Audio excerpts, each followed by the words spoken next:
Was out this morning in council. I think we're all, no, Councillor Shea is, I think, running a little bit late. Just about 32 seconds today that Mr. Shea is running late, but we're very close. You have just called the meeting to order. You're on, right on time. Welcome everybody. And just for everybody's information, the meeting is being recorded, and I'm going to ask Sheila if she'll need to do a little bit of housekeeping and or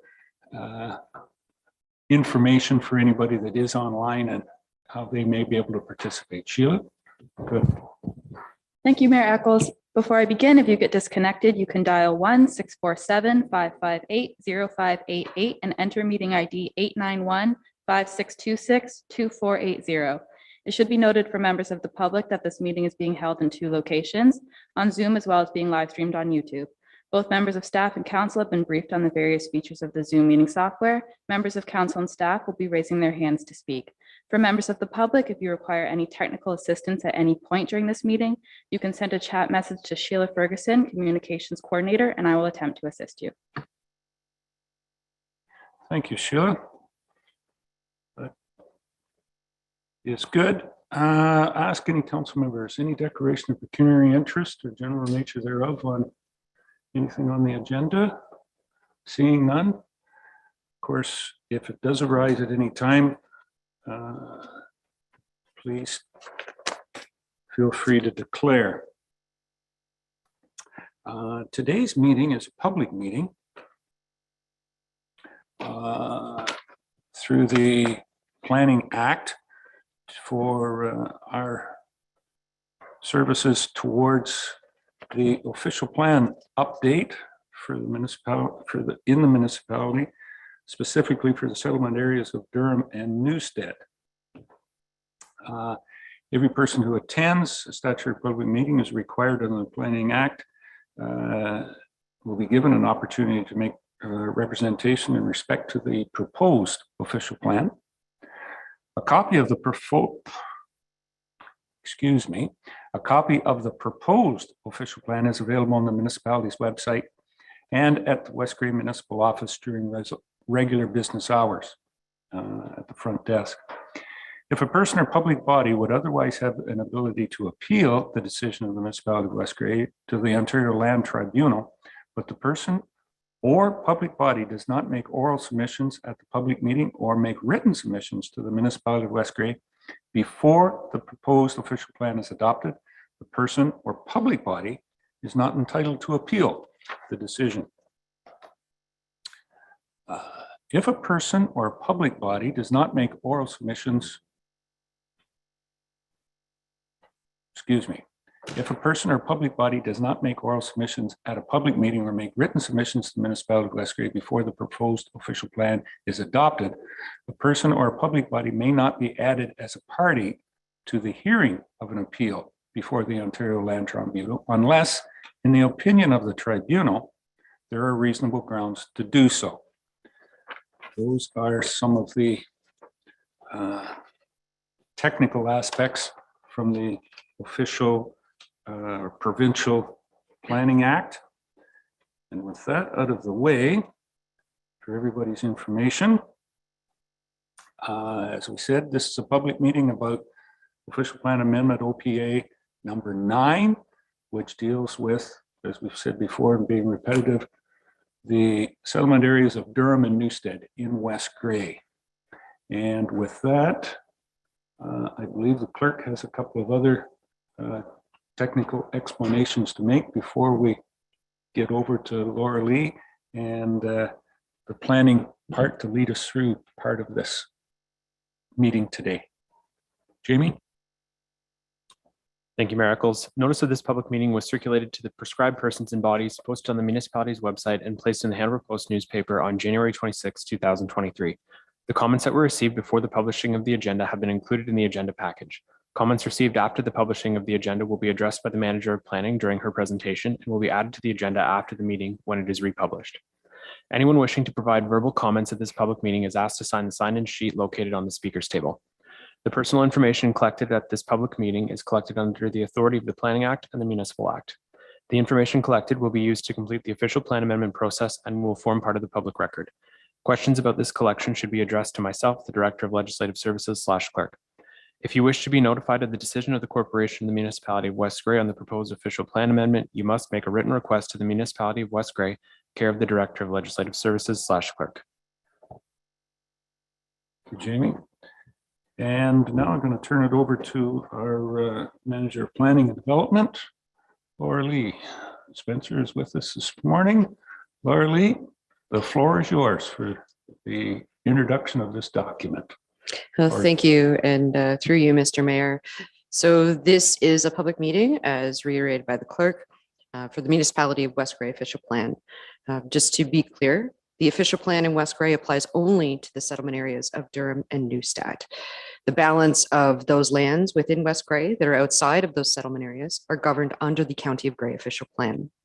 To give a brief overview of what the official plan entails, we speak to the Planning Act as amended. So that Planning Act provides policies, legislative guidelines, and initiatives in the legal part of the law wherein we are required to have an official plan as a municipality.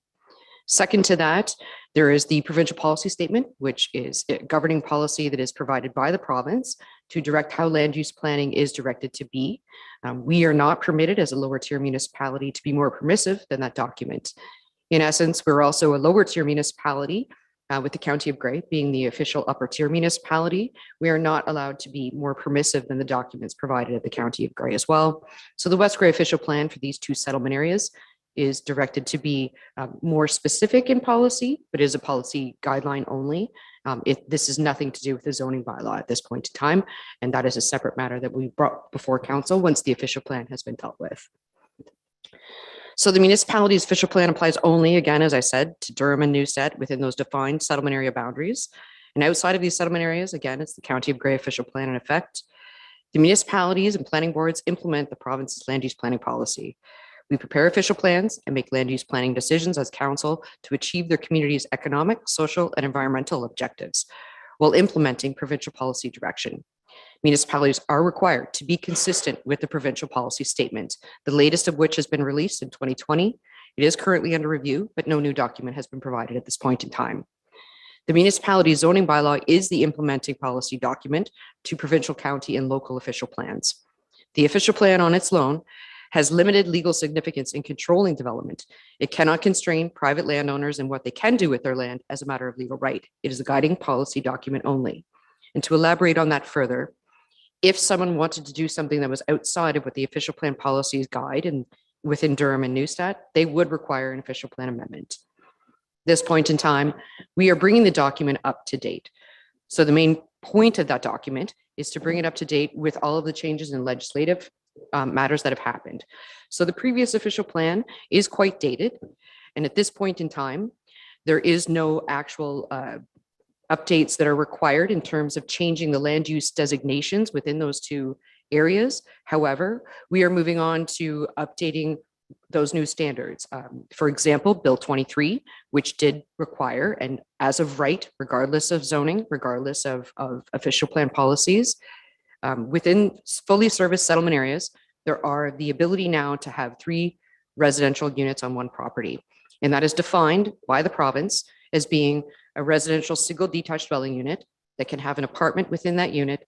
And then second to that, they may also have an accessory structure on the property that is also classified as an additional residential unit. So if we could move to the slide that shows the maps, you can see, I know it's very difficult to see here on the board, but those land use designations are not proposed to change. We have received comments from the Saugeen Valley Conservation Authority that there are some alterations that they need to make to the mapping to make it more accurate and efficient. This does not mean that is being taken away. It means that it's more accurate, reflecting what the current policies from the province have stated and what that means. So that will be an ongoing piece before council considers adoption of this document. That will be coming forward at that time. Again, the other caveat to the additional residential units that needs to be understood by the public is that if there is capacity to support those units, so it really becomes on a first come, first served basis. If there is no capacity in a particular location, those additional residential units are not permitted. So moving on, I will just gave the opportunities for public involvement here. This is a public meeting. This is not a matter of decision-making for council at this point in time, and it will come forward at their direction at a later date once those implementations have been made with respect to not only what has been changed at this point in time in the draft document, but those comments received from the public and additional commenting agencies. So the province, as I've said before, it guides us. We have to implement those policies. And then at the end of the day, there is the dispute resolution process through an appeal, should anyone choose to do so. What a municipal official plan is to do is to make the public aware of the general land use planning guidelines moving forward. So the County of Grey completed a growth management strategy. And so that strategy effectively implements for the entire County of Grey what the growth management needs are for each individual settlement area of each individual municipality over the course and into 2046. What that means is that we make sure that we have defined settlement area boundaries that are not going to expand, or if they require expansion, that's a separate topic for another matter. In the case of West Grey, it has not been identified that additional settlement area boundary adjustments are required at this time. We have sufficient land within the boundaries that it will not impact those outside areas that are adjacent to those settlement areas of Durham and Neustadt. It helps decide where roads, water mains, sewers, refuse, parks, and other services will be built. It gives an established framework for assisting in municipal zoning bylaws, which are actually the implementing document that will really, after this is approved, move forward to provide further direction that's a little bit more site specific. It provides a way to evaluate and settle conflicting land uses while meeting local, regional, and provincial interests. It also shows council's commitment to the future growth of the community. So what this document essentially, in that last point, means is that this is a document that will guide this council moving forward to make decisions with respect to land use planning. What it wants to do and achieve, what the official plan should achieve, essentially is that growth is confined to areas where services are available and not a sprawling area outside of the settlement area boundaries, which is not permitted currently by the county official plan regardless, but this is to make more efficient use of infrastructure. As we know, public services are a user-pay system in terms of water and sewer. So this is making sure that it's efficient and that it can be supported by the current infrastructure and future infrastructure that the municipality needs to consider. To just give a brief overview of the zoning bylaw, it will implement in another process the objectives and policies of this official plan. It is a legal document that provides a precise way of managing land use and future development. In addition to the official plan, it protects conflicting land uses and dangerous land uses in the community. So in essence, just to say, if there's an industrial land use adjacent to a residential plan of subdivision, there is the policy document in place through the official plan that would prevent that, and that policy guideline to prevent that from happening. It identifies zones, permitted uses, and specific provisions related to land use. To be clear, again, the municipality of West Grey zoning bylaw does apply to all lands in West Grey. The official plan does not. The County of Grey is the official plan outside of everywhere from Durham and Neustadt. So the role of council in considering land use planning matters, and I'm sorry if I'm repeating myself, but I'll just reiterate this as well. It's to review, approve, and support an updated official plan. We are required under the Planning Act to do so. To update, approve, and support a new municipal comprehensive zoning bylaw to implement the county and local official plan updates. The county official plan was updated in 2019. We are obligated to follow suit and do so as well under the Planning Act. In addition, any applications that come forward, because as we can all understand, not every application that comes forward is actually within the confines of what the overall policy directive is, nor does it always meet the zoning bylaw. There's no possible way to simply suspect that every property is going to be treated the same in that way. Everything has to be evaluated, and sometimes a second application has to come forward to promote further development based on changing legislation, the ability of services to be provided, etc. So those things need to be considered by council, and that is their role. But going forward, just to give a little bit of history with respect to what the process has been. We were directed by the council at the time in 2020 to update the official plan. And there were comments received in a meeting that occurred in December of 2020. And those individuals have provided comments. So the summary of those comments, I will not get into the summary. A future planning report will come forward with the summary of those comments and the actions taken to address them in a report for consideration prior to adoption by council. Comments were received at that time from Marianne Radcliffe, Sue Papineau, Bev Falco, Mary Lou Tipper, Susan Nikki May, Jenny and Steve Parsons, Dory Epler, and Carolyn Banjovic. There were comments provided from council at the time, in addition to those comments received from the public. The summary of those comments is as follows: that more emphasis needed to be on the residential policies to promote affordable and attainable housing, meaning smaller lots, smaller homes, increased density, and secondary suites. We now know at this point in time that Bill 23 has kind of required us to do so, so that comment has been dealt with. Regional and local infrastructure projects and climate change, should language be added to this in a separate section, was another comment made by council. Language to emphasize the strategic plan document related to council priorities, vision, and goals. Concern related to intensification and the potential conflict with the policies of the healthy communities, which has now actually been updated in the draft document that is before council at this time and the public. Reference to healthy communities checklist should be further defined, which has now been updated in the document at this time. Smaller road allowances and the potential for conflict with operations from a public works perspective. Concern related to climate change. Again, amendments have been made to the document at this time. Housing supply is and has been identified as a concern of the previous council and this council at this time. Those, again, through Bill 23 have been addressed. The acceptance of parkland versus cash in lieu by council. Again, that's at the discretion of council and under the Planning Act and on a site-specific basis based on the application brought forward at hand. The review of housekeeping matters, the table of contents and appendices. Again, that document has been adjusted at this point in time in draft form. Verbiage in section C with reference to sidewalks. There has been some amendments to that document and further comments in that regard from the public. And again, updates to accurately refer to the source water protection plan. Comments have been received from the Grace Alba Conservation Authority, who are the acting agency. Mr. Sider has provided comments which have been received by planning staff, which will be updated into the document. Prior to February 9th, comments were received from Carl Sider, Chris Palmer, the Climate Action Advisory Committee, Jill Neff, Diane and Tom Noble, Floyd and Christine Kepfer, Jennifer Lang, Marian Ratcliffe, Michelle Humphrey, Scott Forrester, and Susan Nikki May. Following those comments, I'm sorry, I apologize. One more comment received prior to that time was from Beth Hamilton. After February 10th, comments have been provided from Brandy Walter of the Saugeen Valley Conservation Authority and Pat Crocker. In addition, comments have been provided in email form from the County of Grey, who have reviewed the document and provided preliminary comments, with additional comments intended to come at some point in next week. The document was circulated to all appointed agencies under the Planning Act, and those comments are forthcoming at this time, some of which have been received and some are still outstanding. This is not a point of where this ends for the commenting period to begin, but I'm happy to answer any questions through you, Mr. Mayor, at this time. If there's any specific questions you would like me to address. Thank you. Very good. Thank you for the comprehensive overview, Laura. And before I open it up to council, I think it would be polite and to open it up to anyone from the public. If you have a comment or questions, this would be a great time.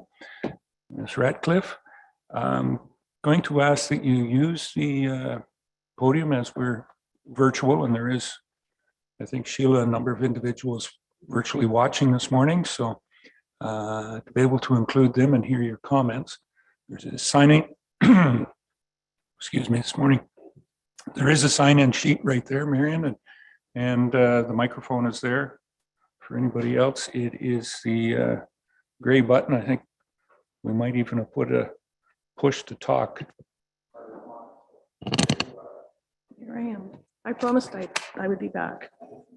And through you to our clerk, I do have a print copy of what I have to say for you. Usually it's appreciated. Thank you. Could we just get you to state your name for the record as well? Yep, I'll get to that. Okay, it's Marian Ratcliffe here. So greetings to Mayor Eccles, council, staff, and the public. I've reviewed the West Cray Official Plan 9, Amendment 9, and submitted written comments. I'm here today to emphasize my concerns. In short, I was very disappointed by the lack of any real mention of dark sky protection in the OPA. Resolution 333-2021 and the subsequent staff report, February 15th, 2022, indicated that council and staff supported dark sky protection language in West Cray documents, including the official plan and engineering standards. As such, I expected a lot more in the way of support in the OPA. In my written comments, I have supplied a possible rewrite for the introduction to L3 outdoor lighting, as well as indicating places in the document where the need to have dark sky approved lighting should be made clear. I welcome the opportunity to discuss this with staff if council would approve. And since submitting the written comments, I have some additional wording. Under growth in defined settlement areas, section C 2.2, objectives, add a clause to ensure environmentally conscious development that protects the surrounding environment, including the night skies, from any light pollution resulting from said development. Under cultural heritage, section C 4.2, objectives, add a clause recognizing the cultural and educational importance of our starry night skies and the need to protect them from light pollution. And the naming of section L3, outdoor lighting, that's okay, but dark sky protection would also be a choice I'd like to discuss. On a side note, I hope that council and staff have noted the novel idea of innovative lighting in open areas to create urban dark sky preserves within developed areas for families to view comets, stars, and planets without having to pack up and go elsewhere. It is very important to get this piece of policy right now. There are many plans for development in West Grey, both expansion into fields and into the intensification of existing developments. Just around Durham, we have the new long-term care facility, Sunvale and Bruce, on the east side of Durham have already started, and interest has been shown by developers for lands on the northwest edge of Durham. And of course, there's the Mulock Road. I'm sure there's more in other areas of West Grey. We need to have our policies in place and understood by developers now. My goal is to see meaningful and actionable language in the official plan to, at a minimum, prevent the increase in light pollution as a result of these developments, and at best, decrease the levels through thoughtful development plans and retrofitting of existing lighting. I should add, there are tools available to measure the levels of light pollution. It is quantifiable. I would also like to highlight at this time some points from the Grey County Official Plan, section 7.14, dark sky protection, that support the written comments I've made and the ones here today in the West Grey OPA. The following policies and principles support the preservation of dark skies and limiting light pollution. 1, municipalities shall include their dark sky policies in their municipal official plans. 2, when updating council or municipal engineering or lighting standards, dark sky practices shall be incorporated. 3, municipalities are encouraged to pass light abatement bylaws as per section 128 of the Municipal Act RSO 2001 or any successor thereto. This is definitely something I'd like to see. There are already municipalities around Ontario that have adopted such bylaws or included more explicit outdoor lighting requirements in their zoning bylaws that can be used as examples to work from. I have provided some of these to staff already, and there are likely more out there. And this would be another project for our dark sky working group. We could do the data mining to help. 4, site plan control guidelines should include a requirement for outdoor lighting plan to ensure dark sky friendly lighting is used. 7, sign bylaws should consider limiting the use of lit signage or billboards that may have deleterious impact on dark skies.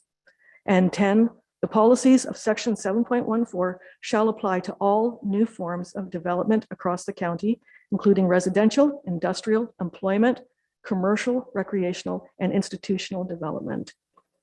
My comments have for the most part focused on developers because that seems to be the focus of the official plan. I'd like to see the requirement for dark sky lighting to apply to all new or renovation projects, big or small, in West Grey. So please help protect our environment, our beautiful dark skies for generations to come.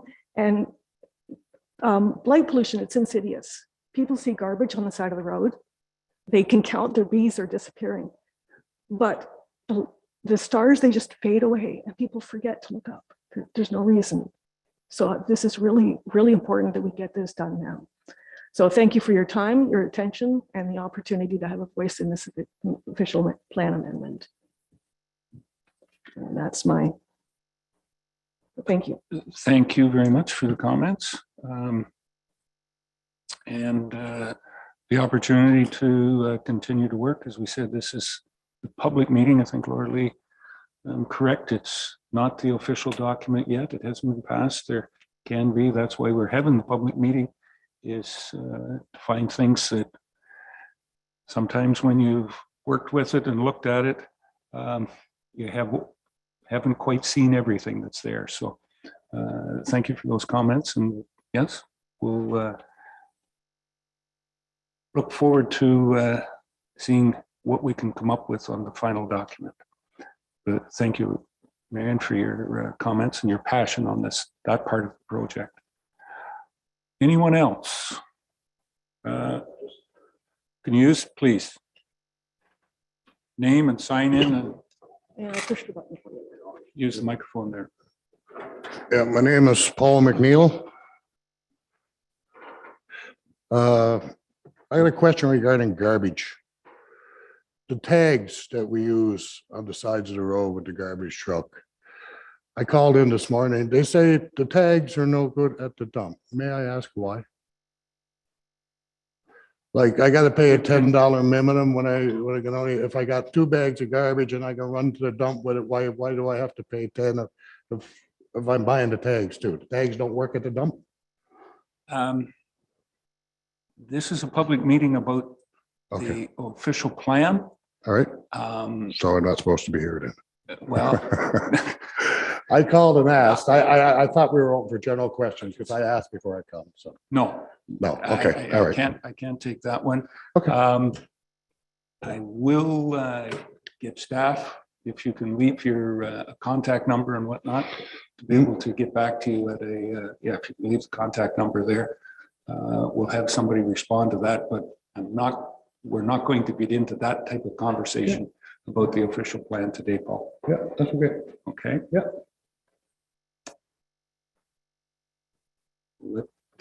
Yep. Kim, next question, please. Comments?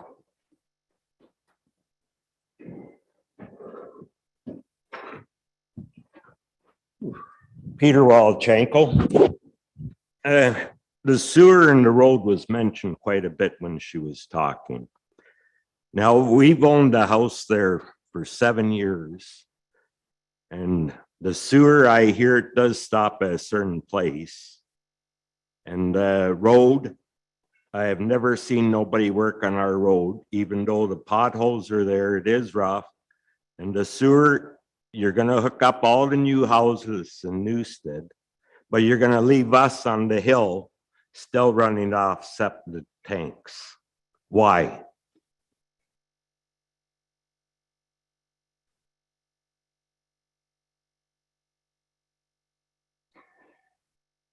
Like rumor has it that the sewer was put in by somebody. And they say they own it. Well, if they own it, they're on town property. If they're on town property, they should be paying taxes on that sewer system, wherever it stops. And the small town is no different than the city. And I've been in a city for 41 years and then I move up here and then this crap happens. We're all human beings. We should be treated like humans. We pay our taxes. We shouldn't be left out in the dark. Again, that is more of an issue, I believe, for Public Works, but Laura Lee does want to make a comment on it. Please. Thank you, Mr. Mayor. No, thank you. Mr. Volchenko, I'm sorry if I didn't say your last name properly. So I'm not sure where your property is located, so providing the address in public would be helpful for staff to take that back to Public Works. Let's just to be clear with rumors in terms of who owns it. Typically when development occurs, it is provided by the developer of a property and it's called a front ending agreement. So they will pay for it. And then as development occurs, they will be repaid for it and it becomes municipal property. Without knowing where you're located, there isn't active development occurring in terms of construction in Newstead at this time. There are 2 draft plans that have been approved, but that development has not commenced and those upgrades have not been completed. So without knowing where you are relative to those 2 draft plans of subdivision, both of them are quite dated. It would be helpful if you could take it to the staff level and we can address your concerns and comments at this time. Not really a part of the document. that we're speaking to as part of this public meeting, but happy to assist you in finding a resolution to what the matter at hand is. Yeah, it's 679 Queen Street.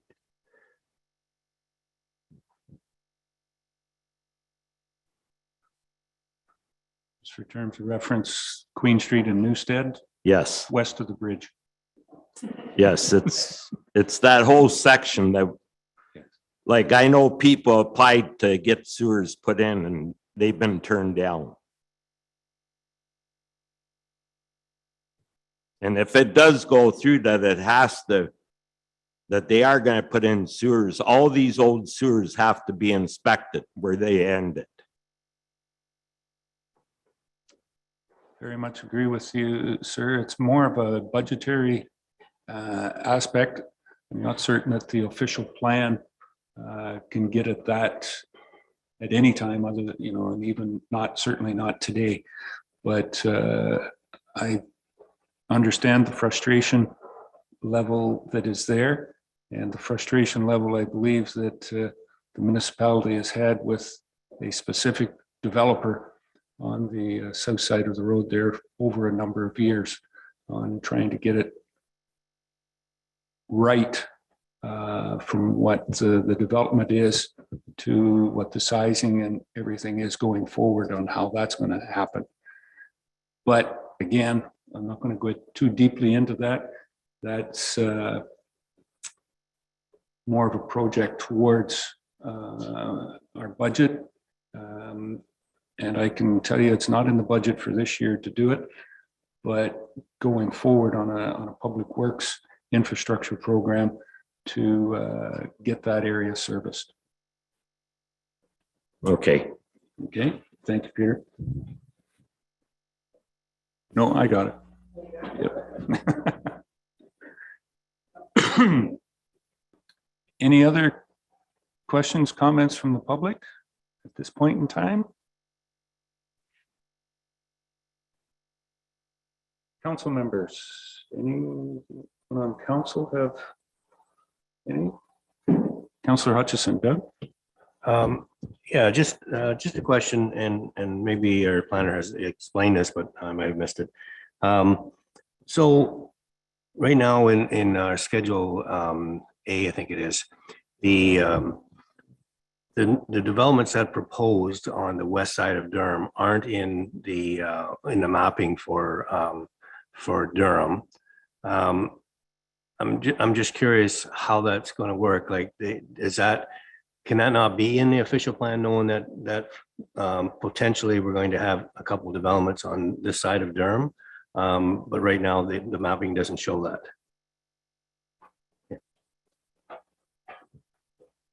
Thank you, through you, Mr. Mayor. So the mapping for Durham does need to be updated. So the road systems associated with potential plans are not, those two properties that you're speaking to, there's only one that submitted an application. So the ones that are on the east side of Main Street, so to speak, they need to be included, and that needs to be updated. But to include potential development that has not yet been approved and received the approval from not only this council but county council would be inappropriate to include in the official plan. But there are certainly as time goes on, there could be a site-specific amendment to include those. But at this point in time, it wouldn't be appropriate to include something that's not yet been approved.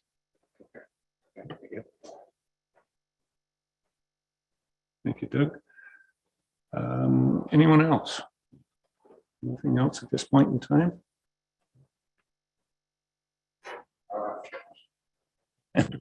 Very good. Just a second. All right, I've been asked to ask a few questions, and I believe Laura already answered most of them. But the official plan only deals with the town of Durham and the village of Newstead. Please explain why other villages aren't included, and is growth able to happen in those villages and hamlets not included in the official plan? Thank you. Through you, Mr. Mayor. Absolutely, growth is permitted to occur. So the definition of a primary settlement area within the municipality of West Grey is those communities that are on full services.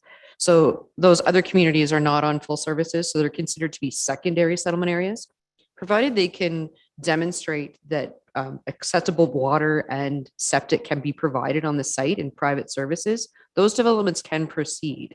They're just judged on a different level because the province and the provincial policy statement is very clear that the preference for development is to occur on full services, full municipal services. But that does not negate the fact that partial services or private services are acceptable. However, the onus on that developer will be to prove that they can support the development proposed on those private services. Thanks for your reply. And I don't think, if I could just further add, Laurie, I don't believe that West Grey is unique in this fashion, that we have two different official plans from amalgamation. At amalgamation time, Newstead was a standalone village council.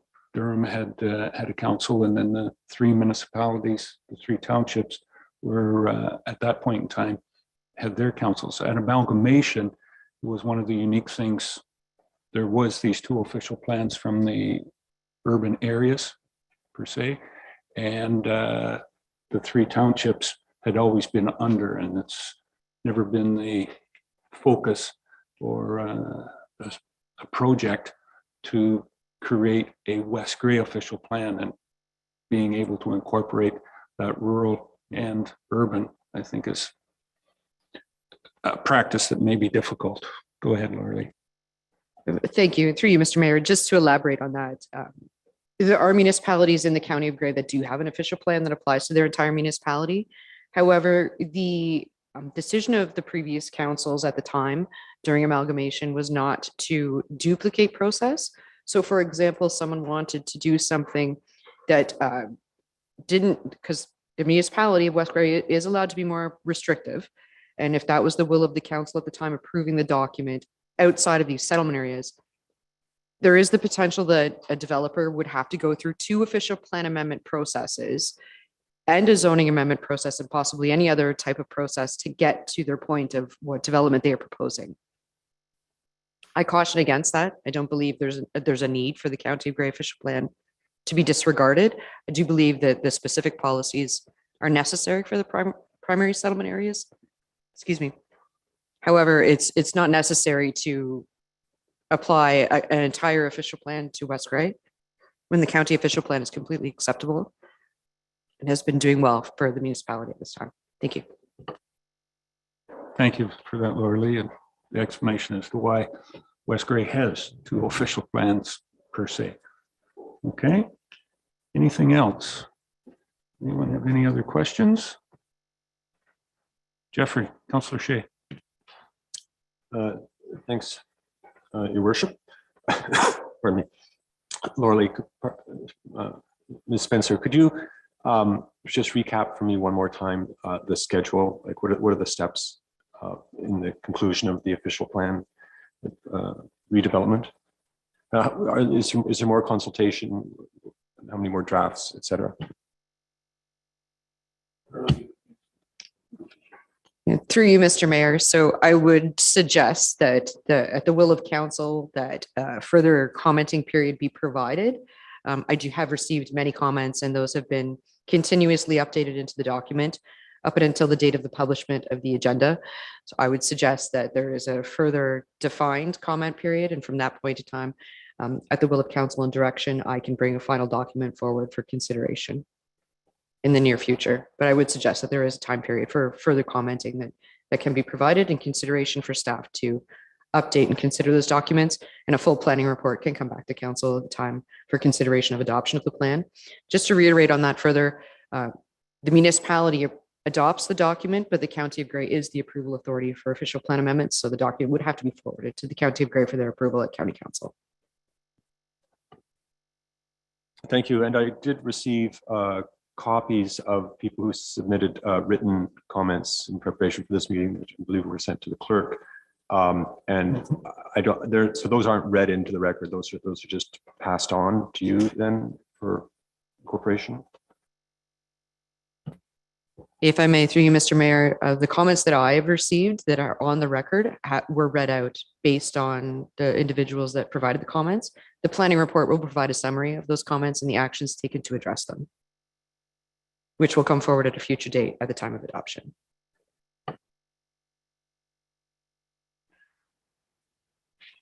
Do you have a suggestion or a recommendation at this time? 6 days, 60 days, 6 years? Slightly facetious comment there, but for further commenting period is what you had indicated. 6 weeks?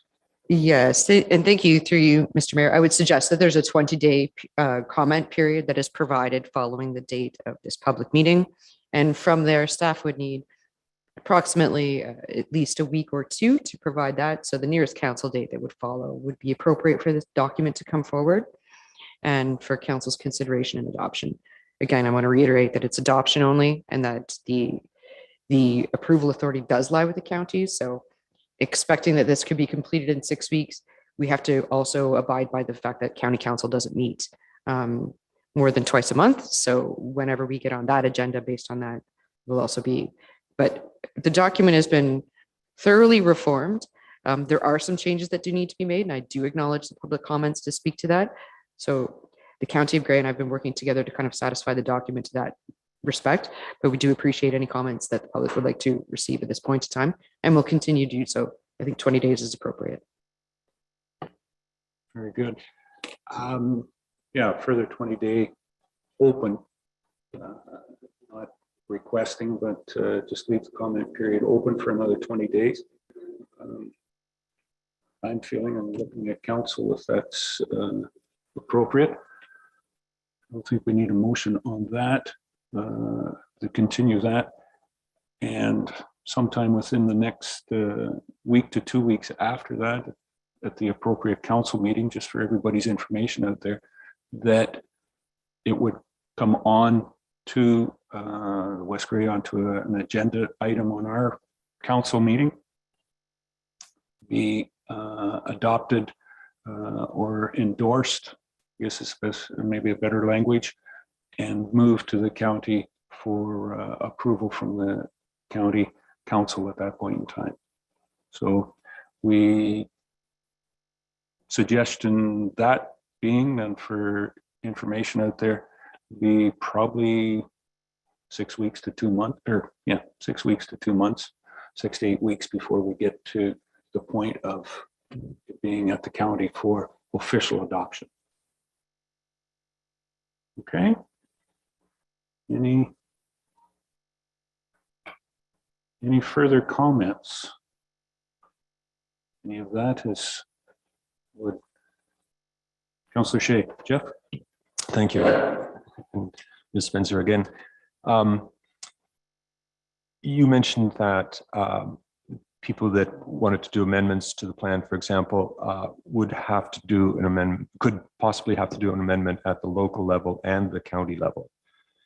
So does that means that the county plan, which applies to all of the West Grey outside of their official plans, also applies to our primary settlement areas? Thank you. Through you, Mr. Mayor. My apologies for not clarifying, but so the county plan does not apply to our settlement areas of Durham and Neustadt. They defer to the policies of our local official plan in that regard. My statement was more related to if there was a municipal-wide official plan. Outside of those settlement areas, they could be, depending on the proposal at hand, they could require 2 official plan amendments, but not within Durham and Neustadt. So the County of Grey official plan specifically directs that the policies of the local official plan apply.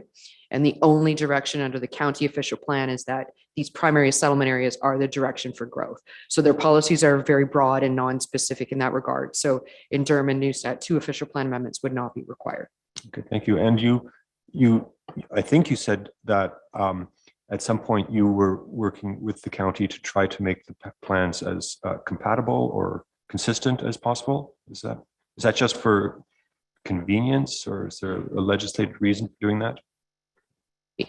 Thank you. Through you, Mr. Mayor, we are required through the Planning Act to circulate to commenting agencies, and the county being one, the Saugeen Valley Conservation Authority being one, and among a number of others. So that conversation back and forth and that review by those parties is required under the Planning Act, and that's why it's occurred. But they don't have any authority. They're just a commenter. They don't need, well, the county will have authority to approve it in the end, but I guess my question is, I believe in an earlier part of the process, you said that if things were included in the PPS, the provincial policy statement, that it was not necessary to include them in the official plan because they were already covered. And so I was just wondering if there was a similar sort of level of involvement of the county plan, but it sounds like there's not. So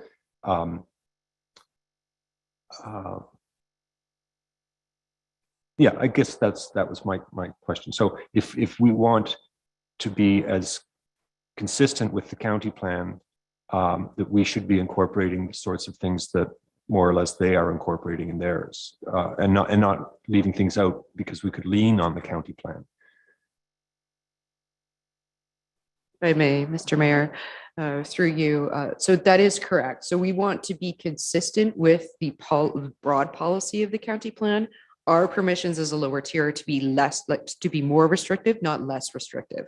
So their review essentially is to ensure that they're comfortable with the policies and that they align with the overall principles of the county plan. So they would be commenting and reviewing regardless. It's not a matter of just requesting them to do so. We are required to do so. But really the whole point is that we are not less restrictive than their policies. We can be more restrictive or simply consistent with. And finally, does their approval process involve public inputs as well, or is this the end of the public input? Their process would be simply support through bylaw at county council. It does not involve another public process unless the will of this council is to hold another public process in this regard.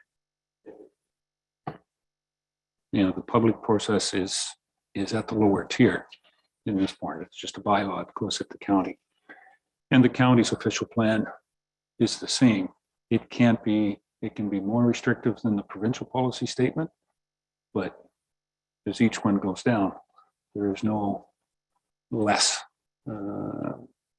extent or expression in concern with that, from the provincial policy statement to the county policy policies and official plan down to our official plan documents.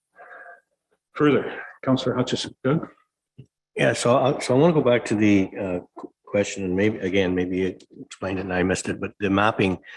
So if for some developments, the developments I was talking about on the west side of Durham, do we, because it's outside of our official plan, do we have to get an amendment when that happens to the county official plan in order to bring that into our official plan, or how does that work? Like you said, there's going to be it's outdated, it needs to be updated. So is that part of the process here that we're going to do through our official plan, and what does that look like in terms of going forward? Through you, Mr. Mayor, I believe you're speaking to the ones that are east of the office. Is that, just to be clear? Yes. Okay. So what would happen is they are required to apply, but they are within the defined settlement area of Durham. Let's be clear. Those developments are in the boundary of Durham. They're not outside of it. So not in this map. Because they have not yet been approved. So it'd be inappropriate to include a potential development that hasn't received county approval for a plan of subdivision. But the ones that are on the east side, in terms of Bruce and those other Tiffany developments, et cetera, those ones need to be updated and included. So what would happen is that in proper course, if the developments are approved by the county, there would be a housekeeping amendment made to the official plan that would incorporate that mapping at that time, but not until it's been approved. But otherwise it would be premature to include it at this time. Okay.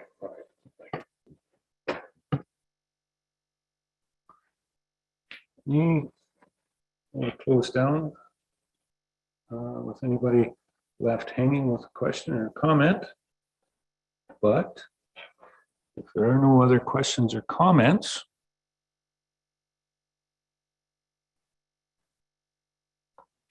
crickets means that it must be getting time to close the public meeting. So I will declare that the public meeting portion of this meeting is closed. Thank you, everybody, for your attendance and interest in this process at this point in time.